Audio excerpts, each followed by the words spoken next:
After the Marvels failed at the box office, it became pretty clear to everyone that the MCU is not what it used to be, with even media outlets at that point calling them out, saying like, yes, there is a problem with the MCU. In fact, if you really dive into the numbers, there was even some reporting to suggest no movie that Marvel released in 2023 was profitable at the box office.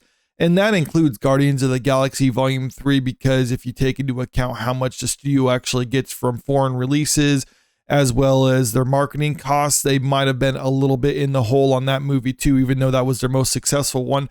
But it looks like the rough days are behind them, or at least some are suggesting that could be the case, because their next release, Deadpool and Wolverine, is set to come out this weekend. And it's looking like that's going to have a pretty big opening weekend. In fact, it could even be the highest grossing weekend for an R-rated movie ever. That's beaten out the first Deadpool movie back in 2016. Deadpool and Wolverine, the latest installment in Disney Marvel Cinematic Universe, and the first to be headlined by comic book characters that were previously licensed to 20th Century Fox, looks to close out the July box office with a bang. The superhero sequel, which teams Ryan Reynolds' snarky Merc with a mouth with Hugh Jackman's gruff Logan, is projected to collect a mighty $160 million to $170 million from North American theaters over the weekend. However, some box office experts suggest that several factors, such as excitement for the return of Jackman's brooding mutant, his long-awaited odd coupling with Ryan Reynolds, and talks of surprise cameos, could propel the film's 3-day tally to $190 to $200 million. $190 to $200 million is a really ridiculous figure, never mind for an R-rated movie. I mean, that's just the big opening for any movie in general. The $160 to $170 million range for its low projection is kind of in line with what we saw coming out earlier at the start of the month, where there was projecting it could be around $165 million. But either way, this movie looks like it's probably going to do pretty well at the box office. I think it has around a $200 million budget. So with that, it kind of needs to make around $600, probably $700 million in order to be considered a success for the studio. And if it has this type of opening, then I'm sure it's going to be easily hit that mark. But let's continue. Wherever the final number ends up, Deadpool and Wolverine will likely surpass 2016's Deadpool, $132 million, as the biggest R-rated opening weekend in history. It'll also easily land as the best debut of 2024, overtaking another Disney movie, Pixar's sequel Inside Out 2, with $155 million. At the international box office, Deadpool and Wolverine is targeting $180 million to $190 million in its first weekend of release. Based on estimates, the tentpole is aiming to clear a heroic $350 million to $390 million globally through Sunday. If it's able to make nearly $400 million globally during its opening weekend, then I think it's safe to say that it'll probably hit that $1 billion mark. Previously, I was hesitant to say definitively that it'll hit the $1 billion mark because I was looking at the previous movies in the Deadpool franchise, because I think that's a good comparison when you're comparing movies within their own franchise. And you can see with Deadpool 1 and 2, they were number 1 and 2 as the highest opening gross for an R-rated movie of all time. But you see it's around $125 million for both movies, and they ended up just under $100 million range. So I was thinking with Deadpool and Wolverine, if it was around a little bit more during its opening weekend, then I can expect it to make a little bit more at the worldwide box office for total.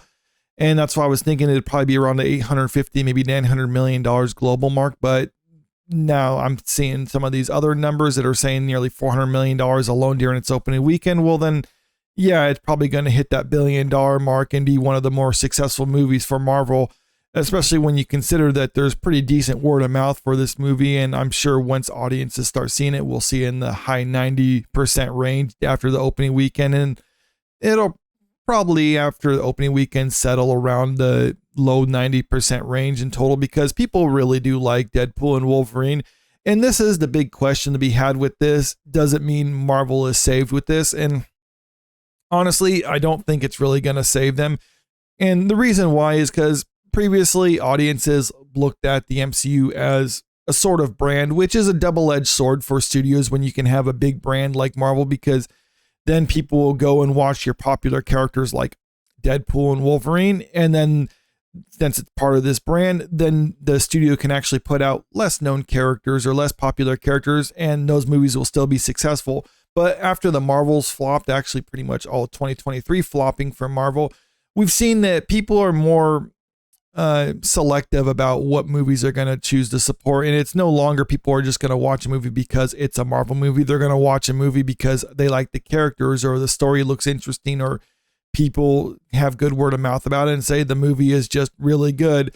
So I don't think this is going to be something that's just going to be like, okay, now Marvel's returned to form, because after this we see Captain America Brave New World.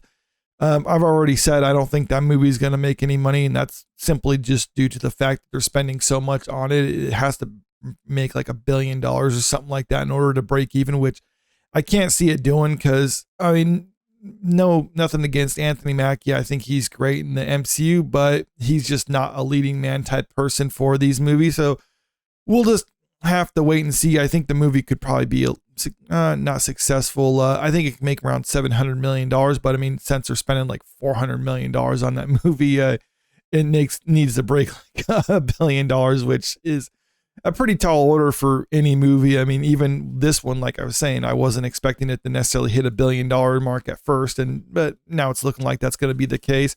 And then we look at some of the other stuff that Marvel's going to be putting out, not necessarily theatrically, but on the small screen. Like they have Agatha coming out, and that's something that I don't think anyone cares to actually watch. I don't know how much they spent on it, but I'm pretty sure it's a lot more than what they're actually going to get back from that. What is it? They have Ironheart. They say that's still coming out. I don't know why they canceled that. Daredevil Born Again. I'm curious about that one, because I know they scrapped half of it and started over because it was crap. And that was after they've seen how bad the Marvels was that they announced that they're going to be doing that. So I think they took some lessons from the Marvels to heart, and they're going to try to almost change course. It's just a matter of whether they're able to pull that off or not. I think for some projects like this one, they're going to be successful. Other ones, I think they're going to fail. I don't think they're going to be able to just go back to how things used to be, where people are going to habitually just go and support a movie or a show because it's Marvel. They're going to have to only put out stuff that people are interested in, or you're going to have to put out big movies like this and then use what you make to try to support some of your smaller movies or your smaller characters that are probably going to take a loss at the box office. And they can do that to a point, but it only goes so far. You can't do that in the numbers that they've been doing the last couple of years. So I guess this is ultimately in Marvel's core, whether they're actually going to learn their lessons from this and actually give the fans what they want, or if they're just going to double and triple down on what they've been doing the last couple of years and things that's kind of been bringing them to the brink of financial ruin. But let me know what you think about all this in the comment section below. Do you think they're going to learn their lesson and actually make good movies from here on out? Do you think Deadpool Wolverine is going to be successful or not? Or how successful do you think it's going to be? You think it's going to hit the $1 billion mark, or is it going to fall just short of that? And if you haven't already, make sure you click that subscribe button if you want to stay up to date with the latest in entertainment news. And don't forget to click that like button and share the video out there, because it helps out with the channel. Thank you.